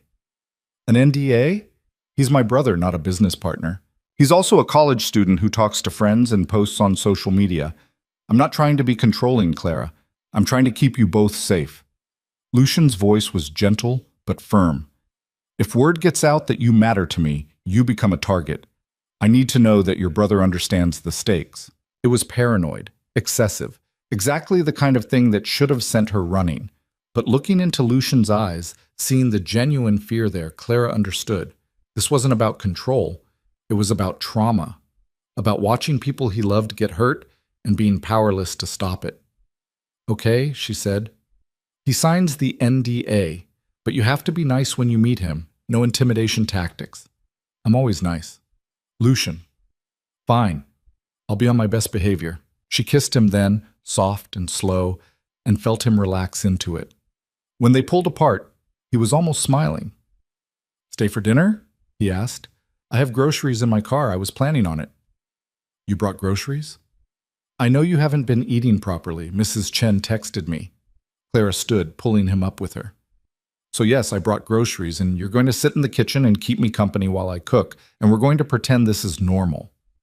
None of this is normal. Then we'll make a new normal. They walked back to the house hand in hand, and for the first time in days, Clara felt the knot in her chest loosen. This was still complicated, still dangerous, still probably a terrible idea. But it was hers, and for once she was choosing what she wanted instead of what was safe. Mrs. Chen was in the kitchen when they entered, and the look she gave their joined hands was knowing and exasperated in equal measure. So you worked it out, she said. We're trying, Clara replied. Mrs. Chen looked at Lucian. You hurt her. I'll poison your food. Noted. I'm serious. I've worked for you for 5 years and I like you just fine, but I like her more. Lucian's expression softened. So do I, Mrs. Chen, so do I. The older woman nodded, satisfied, and left them alone. Clara unpacked her groceries while Lucian sat at the table with his laptop, working, but not really, his attention drifting to her every few minutes. You're staring again, she said without turning around. Can't help it. Try. Make me. Clara threw a dish towel at him. He caught it, grinning, and something in her chest went warm and bright. This was what she wanted. Not the mansion or the money or even the protection. Just this. Easy moments with someone who looked at her like she hung the moon. They ate dinner together, talking about nothing important. Books they'd read. Movies they'd seen. The stray cat that had finally let Clara pet it last week. Normal things, safe things, The kind of conversation people had when they weren't navigating danger and grief and the weight of the past. Later, doing dishes while Lucian dried, Clara's phone rang. Danny. I should take this, she said. Go ahead. She answered on speaker, her hand still in soapy water. Hey, where are you? Danny asked. Mom's asking. I'm at work. Why? It's 9 p.m., Clara. You're never at work this late. She glanced at Lucian, who was watching her with careful eyes. I'm having dinner with my boss. We're discussing some changes to my position. Your boss? Danny's voice was flat. The dangerous guy. He's right here, actually. You're on speaker. Silence. Then, oh. Lucian set down the dish towel, leaned closer to the phone. Hi, Danny. I'm Lucian Voss. Your sister works for me. And dates you, apparently. Also that yes. Another pause. Clara could practically hear her brother's thoughts churning. Are you good to her? Danny asked finally. I'm trying to be. That's not an answer. No, it's not. Lucian's voice was steady, serious. The honest answer is that I care about your sister more than I've cared about anyone in a long time, and I'm doing everything in my power to keep her safe and happy. But I'm not perfect, and my life is complicated, and I can't promise I won't make mistakes. Clara's throat tightened. She hadn't expected him to be so honest. Clara, Danny said, you still there? Yeah. Are you happy? She looked at Lucian, at the worry in his eyes, the tension in his jaw, the way he was trying so hard to say the right thing to her brother. Yeah, she said softly. I am. Then I guess that's what matters. Danny exhaled, but I want to meet him, properly, not on speakerphone. We can arrange that, Lucian said before Clara could respond. Name the time and place. I'll be there. Okay, I'll text Clara. A pause. And Lucian, if you hurt my sister, I will find a way to make you regret it. I don't care how rich or powerful or dangerous you are. Lucian smiled, genuine and warm. I'd expect nothing less. Your sister's lucky to have you looking out for her. After they hung up, Clara turned to Lucian. That went better than I expected. He seems like a good kid. He is. She finished the last dish, dried her hands. Thank you for being honest with him. I'm trying this new thing where I tell the truth. It's terrifying. Clara laughed, and Lucian pulled her close, kissing her forehead. Stay tonight, he said quietly. I'm not asking for anything except your company. I just want you here. She should have said no, should have maintained boundaries, kept things slow, but she was tired of being careful. Okay, she whispered. They ended up in the library, curled together on the couch with a fire crackling and some documentary on TV that neither of them watched. Lucian held her like she was precious, his fingers tracing idle patterns on her shoulder, and Clara felt safer than she had in days. Can I ask you something? She said eventually. Always? What's the end game here? Where do you see this going? Lucian was quiet for a moment. Honestly, I don't know. I've spent 7 years not planning for a future beyond the next business deal. The idea of having something long-term, something real, it's foreign. That's not very reassuring. I know.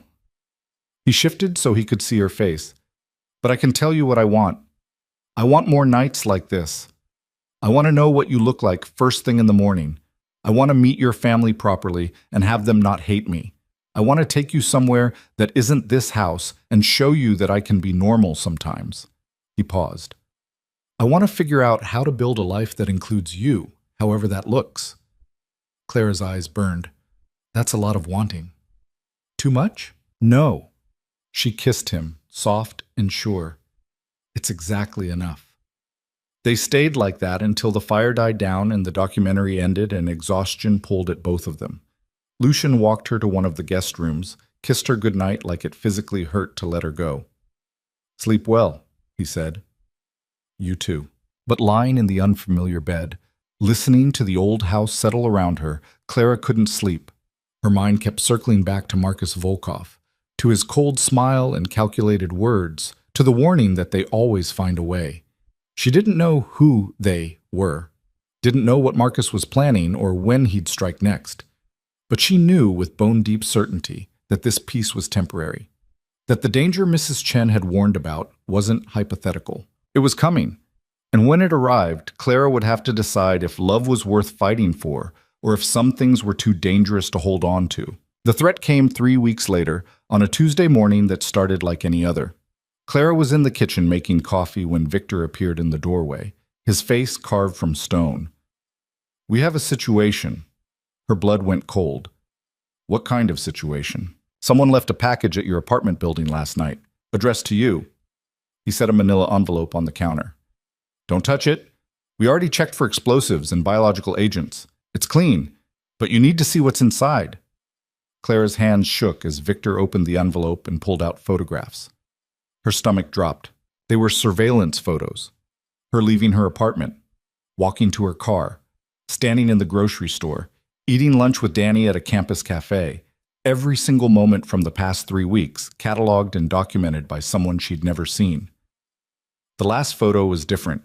It showed her mother through their apartment window, sitting in her chair watching TV, completely unaware she was being photographed. There was a note attached in neat handwriting. "Beautiful family you have. Would be a shame if something happened to them." Clara couldn't breathe. The kitchen tilted sideways. "Sit down," Victor said, not unkindly, guiding her to a chair. "Put your head between your knees." She did, gasping for air, trying not to throw up. Victor got her water. Mrs. Chen appeared from somewhere, her hand on Clara's back. "Where's Lucian?" Clara managed. "On his way. He was at a meeting downtown." Victor's phone buzzed. "That's him now. He's 10 minutes out." Those 10 minutes felt like hours. Clara sat at the kitchen table, staring at the photographs spread in front of her, seeing her entire life reduced to ammunition. Someone had been watching her, following her, getting close enough to photograph her mother through a window. Danny. Her mother. People who had nothing to do with Lucian's world, now dragged into it because Clara had been stupid enough to fall in love. She heard the front door slam, footsteps running. Then Lucian burst into the kitchen, his face white. "Are you hurt?" "No, I'm fine. She gestured at the photos. "They know where I live, where my family lives." Lucian picked up the photographs, his jaw clenching tighter with each one. When he got to the picture of Clara's mother, something dangerous flashed across his face. "Marcus," he said quietly, "you don't know that. I know exactly that. This is his style. Surveillance, intimidation, threatening family to get compliance." Lucian set the photos down carefully, like they might shatter. "He's trying to scare you into leaving." "It's working. Clara. My mother, Lucian. He photographed my mother through our window. What if next time it's not just a photo? What if he hurts them to get to you?" "He won't. I won't let him." But Lucian's voice was strained, and Clara heard the lie underneath. He couldn't promise that. No one could. "Maybe I should go," she whispered. "Move away. Take my family somewhere he can't find us. Running won't help. Marcus has resources everywhere. If he wants to find you, he will." Lucian knelt in front of her chair, taking her hands. "The safest place for you and your family is close to me, where I can protect you." "How? By putting them in a fortress too? By making them prisoners in their own lives?" "If that's what it takes." Clara pulled her hands away. That's not a life. That's just a different kind of cage. It's temporary, until I deal with Marcus." The way he said "deal with" made her stomach turn. "What does that mean?" Lucian stood up, his expression going cold in a way she hadn't seen since the night he'd fired her. "It means I'm going to make it very clear that you and your family are off limits. And if he doesn't listen, then I'll make sure he can't threaten anyone ever again." Victor cleared his throat. "Sir, I should mention, Marcus isn't working alone. We've identified at least 3 other people in his network. Taking him out won't necessarily end the threat. Then we take out the network." Lucian said it like he was discussing the weather, like violence was just another business strategy. Clara stood up, shaking. "No. No? You don't get to kill people to protect me. I won't be the reason you become the monster everyone already thinks you are." "I'm already a monster, Clara. I've just been pretending otherwise for your benefit." "That's not true." "Isn't it?" Lucian's voice was sharp. "You know what I am, what I've done. You've known from the beginning, so don't act surprised now that I'm willing to do whatever it takes to keep you safe." "There has to be another way." "There isn't." He turned to Victor. "Double security on Clara's apartment building. Put someone outside her mother's door 24/7. I want eyes on Danny at all times. And find Marcus. I don't care what it costs." "Already working on it," Victor said. Clara grabbed Lucian's arm, said, "Stop. Just stop and think for a second. If you go after Marcus, you're giving him exactly what he wants. Proof that I matter enough to make you reckless. You're showing your hand. I don't care." "Well, I do." She moved in front of him, forcing him to look at her. "I didn't sign up for this so you could throw away everything you've been trying to build. You told me you wanted to be better, that you were separating yourself from the violence. Was that a lie?" Lucian's expression cracked. "I meant it, but that was before someone threatened you. So the first real test and you're ready to burn it all down? To keep you safe?" "Yes," without hesitation. The certainty in his voice should have been romantic. Instead, it terrified her. "Then maybe this was a mistake," Clara said quietly. "Maybe we moved too fast. Maybe—" "Don't." Lucian's hands came up to frame her face. "Don't say it. Don't even think it." "What else am I supposed to think?" 3 weeks, Lucian. We've been together 3 weeks and someone's already threatening my family. What happens in 3 months? 3 years? How long before someone I love gets hurt because they're close to me? I won't let that happen. You can't promise that. Tears burned her eyes. You couldn't protect Elena. You couldn't protect Sophie. What makes you think you can protect me? The words landed like a physical blow. Lucian stepped back, his hands dropping. You're right, he said hollowly. I couldn't protect them. And maybe I can't protect you either. Maybe everyone around me is doomed to suffer. He looked at her with such devastation that Clara's heart cracked. Maybe the kindest thing I could do is let you go. Lucian, no, you're right. This was selfish from the start. I wanted you so badly I ignored every warning sign. I put you in danger because I was tired of being alone. His voice broke. I'm sorry for all of it. He walked out of the kitchen before Clara could respond. She heard his footsteps on the stairs, then the slam of a door somewhere above. The kitchen was silent except for Mrs. Chen's quiet breathing. Go after him, the older woman said. I don't know what to say. Then don't say anything. Just be there. Mrs. Chen touched her shoulder gently. He's spiraling, and when he spirals, he makes bad decisions. You're the only one who can pull him back. Clara looked at Victor, who nodded. She's right. When he gets like this, people get hurt, usually himself most of all. She found him in his bedroom, a space she'd never seen before. It was surprisingly simple. None of the ostentation of the rest of the house. Just clean lines, dark furniture, a bed that looked like he rarely slept in it. He stood at the window, hands braced on the frame, his whole body rigid. I didn't mean it, Clara said from the doorway. What I said about Elena and Sophie, that was cruel. It was also true. Lucian didn't turn around. I failed them both, and I'll probably fail you too. That's what I do. I care about people, and then I can't keep them safe.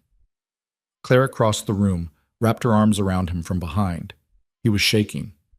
You didn't fail them, she said against his back. Bad people made bad choices. That's not on you. I should have seen it coming.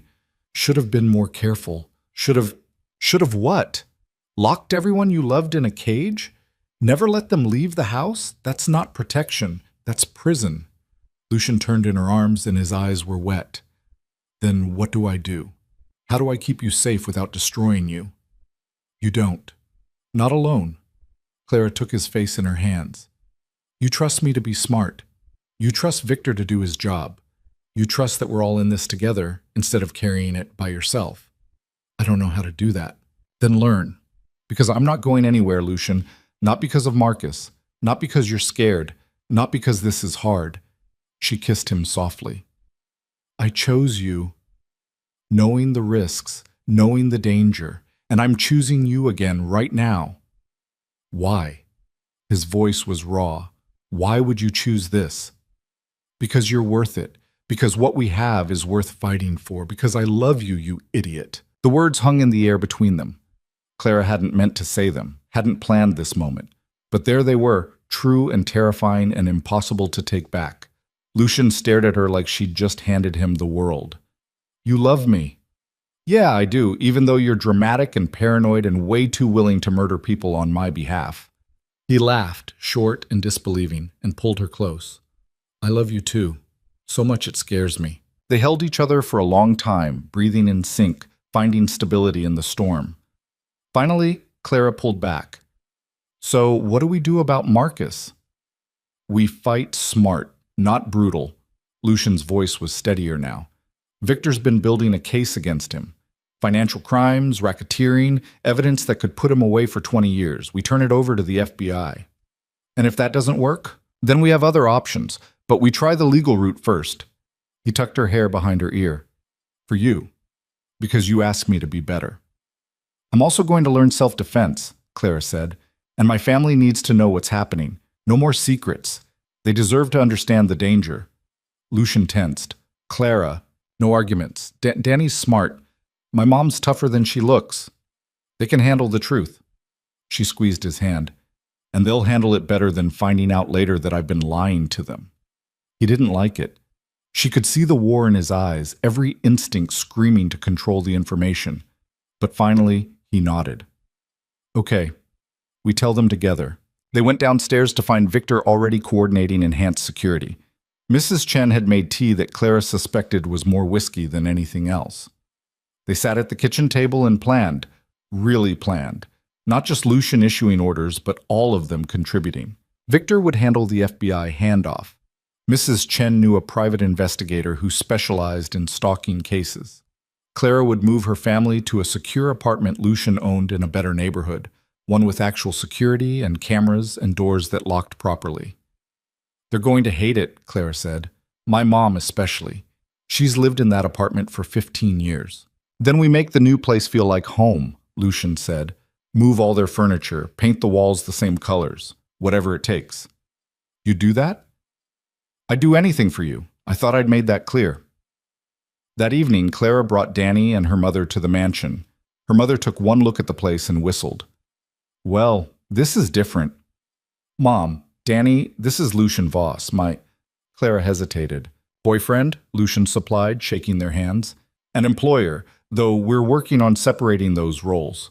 Danny studied him with protective eyes. You're the dangerous one. Yes, I appreciate the honesty. Danny sat down on the couch, pulling their mother down next to him.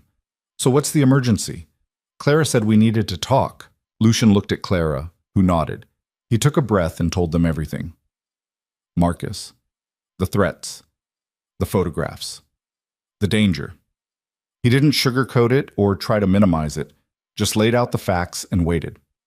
Clara's mother was quiet for a long moment. Then she said, Show me the pictures.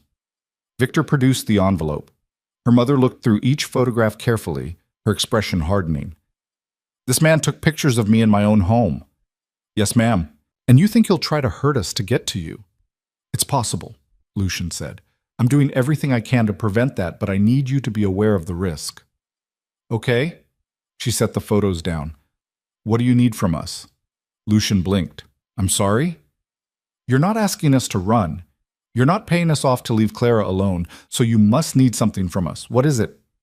Clara felt her throat tighten. Her mother understood. Of course she understood.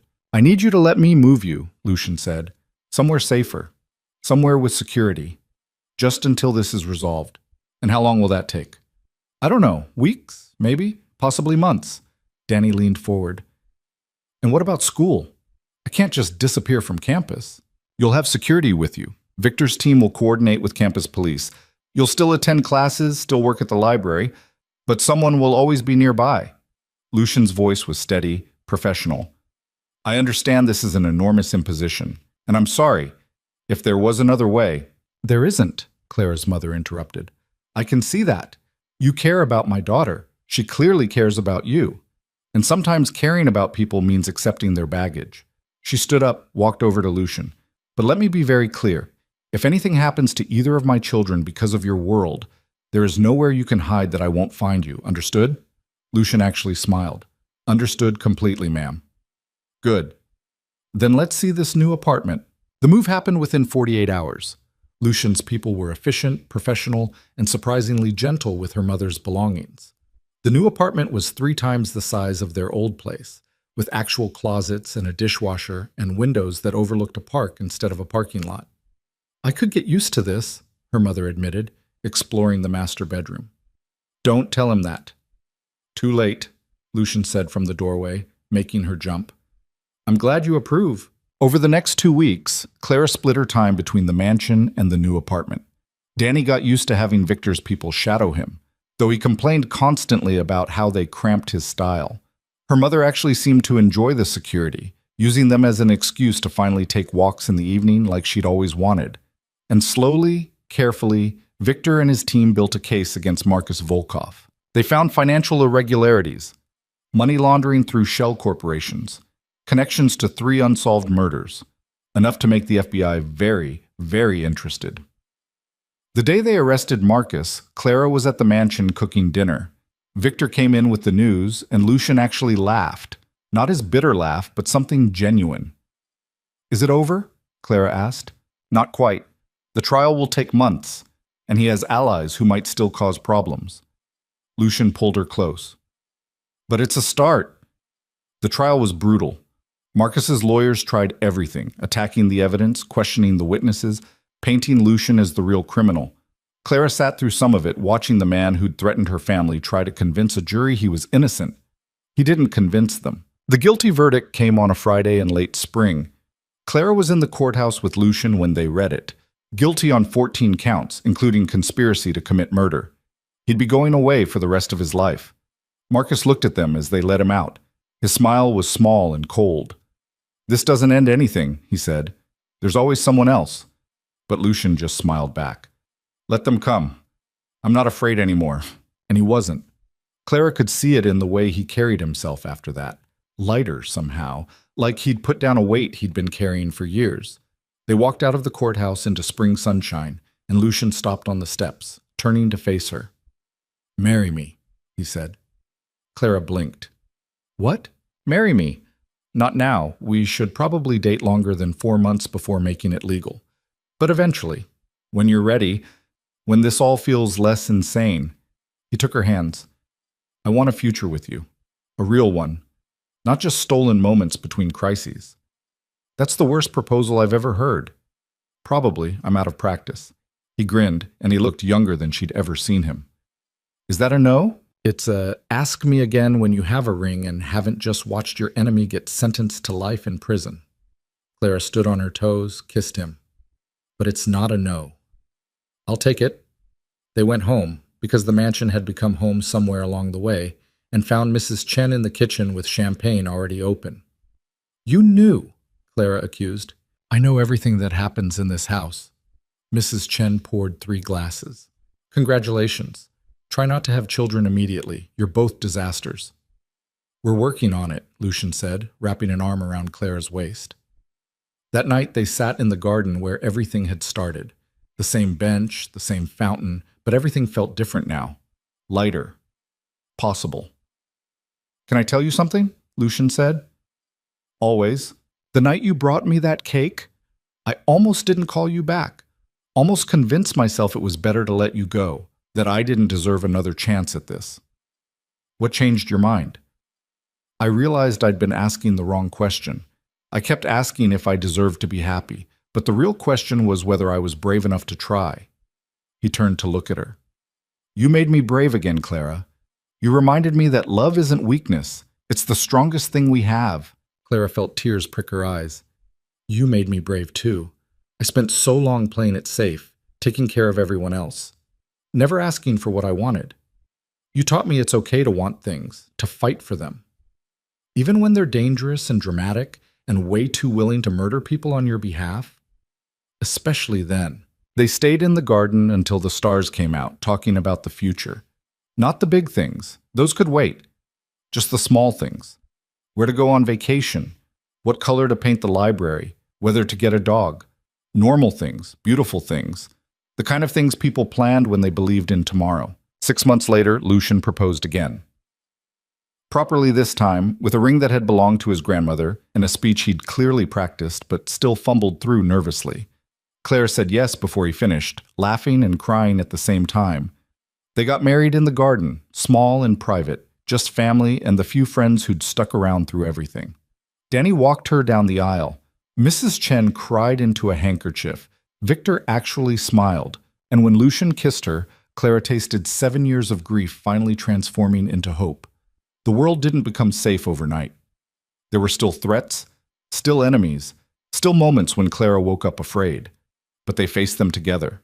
her and Lucian, and the strange little family they'd built from broken pieces. 2 years after the wedding, Clara started a foundation for families affected by organized crime, helping them find safe housing, legal support, therapy, turning her pain into something useful. Lucian slowly shifted his business entirely legitimate, cutting ties with anyone who couldn't operate in daylight. It cost him money and influence, but he did it anyway. Because Clara had asked him to be better, and he'd meant it when he promised to try. Danny graduated college and moved to California for a job in tech. Her mother finally got the knee surgery she'd been putting off, paid for by Lucian without being asked. They spent holidays together, loud, messy, imperfect gatherings that felt like healing. 5 years after that first birthday cake, Clara woke up in the mansion to find Lucian already awake, watching her with soft eyes. "What?" she asked sleepily. "Nothing. Just thinking about how different things are now. Good different or bad different?" "Good. So good I keep waiting for it to disappear." He pulled her closer. "I used to think I'd lost my chance at this, at happiness, at normal. Then you showed up with a cake and proved me wrong." Clara kissed his shoulder. "Best mistake I ever made." "Second best. The first was coming back after I fired you." "Fair point." They lay there in comfortable silence, and Clara thought about the woman she'd been 2 years ago. Desperate and scared and willing to work for a man everyone warned her about. She'd walked into danger thinking she had no other choice, but she'd had a choice all along, and she'd chosen love over safety, chosen to stay when leaving would have been easier, chosen to believe that broken people could heal if given the chance. It hadn't been smooth or easy or anything like the fairy tales promised. There had been threats and tears and moments when she'd questioned everything. But there had also been laughter and understanding and a kind of love that felt worth every risk. Later that day, Clara found herself in the kitchen making dinner, not because she had to, but because she wanted to.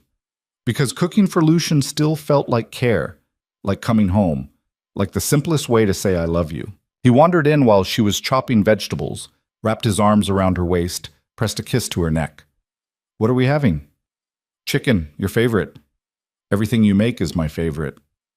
Flatterer. Truth teller. He rested his chin on her shoulder. "Thank you." "For cooking?" "You thank me every night. It's getting old. Not for cooking, for everything else. For staying, for fighting, for seeing me when I didn't want to be seen." His arms tightened. "For bringing me that stupid cake." Clara set down the knife, turned in his arms to face him. "It wasn't stupid. It was exactly what you needed." "How did you know?" "I didn't. I just knew that everyone deserves to feel seen on their birthday. Even terrifying men who live in fortresses." She touched his face. "Especially them." Lucian kissed her then, slow and deep and full of everything they'd survived together. When they pulled apart, he was smiling. "I love you, Clara Voss." "I love you too." They finished making dinner together, moving around the kitchen with practiced ease. And somewhere in the ordinariness of it, the chopping and stirring and tasting, Clara understood something important. Love wasn't about grand gestures or dramatic declarations. It was about showing up, about choosing someone over and over, even when it was hard, about seeing their worst parts and loving them anyway. It was about birthday cakes and kitchen tables and conversations that lasted until dawn, about trusting someone with your fear and your hope and everything in between. She'd learned that from Lucian, and he'd learned it from her. And together, they'd built something neither of them could have built alone. Not perfect. Never perfect. Just real and messy and entirely theirs. And that, Clara thought as they sat down to eat, was more than enough. That was everything.